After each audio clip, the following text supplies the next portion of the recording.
Are there any restrictions on filing the ISF for goods subject to import restrictions based on child labor or exploitation concerns?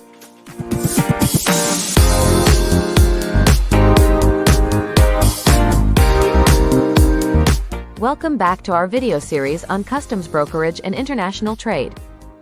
Today, we will be discussing an important aspect of the Importer Security Filing (ISF) process. Specifically, we will be addressing whether there are any restrictions on filing the ISF for goods subject to import restrictions based on child labor or exploitation concerns. Let's dive right in.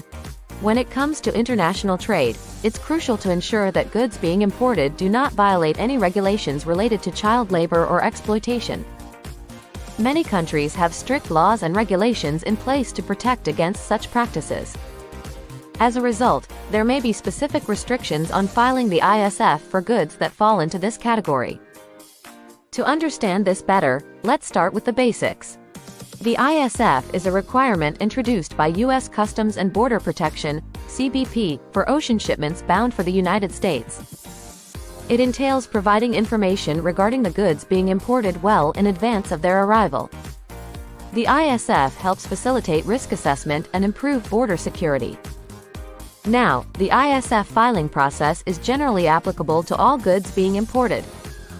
However, when it comes to goods that are subject to import restrictions based on child labor or exploitation concerns, additional steps may be required. These steps are put in place to ensure compliance with national and international regulations. Specifically, if you are importing goods that are subject to such restrictions, you may need to provide additional documentation during the ISF filing process.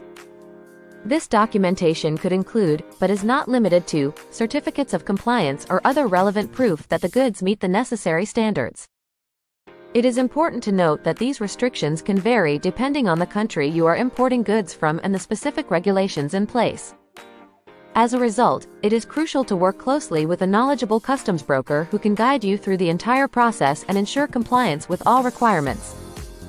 Failure to comply with import restrictions related to child labor or exploitation concerns can have serious consequences, including delays, fines, and even legal repercussions. That is why it is essential to have a thorough understanding of the regulations and take appropriate steps to comply with them. In conclusion, when it comes to filing the ISF for goods subject to import restrictions based on child labor or exploitation concerns, it is important to be aware of any additional requirements that may apply. Working with a trusted customs broker who specializes in these areas will ensure that you have the necessary expertise and support to navigate the complexities of international trade. Thank you for watching this video. We hope you found it informative and helpful.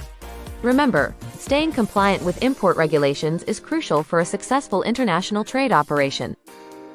If you have any questions or need assistance with customs brokerage services, feel free to reach out to us.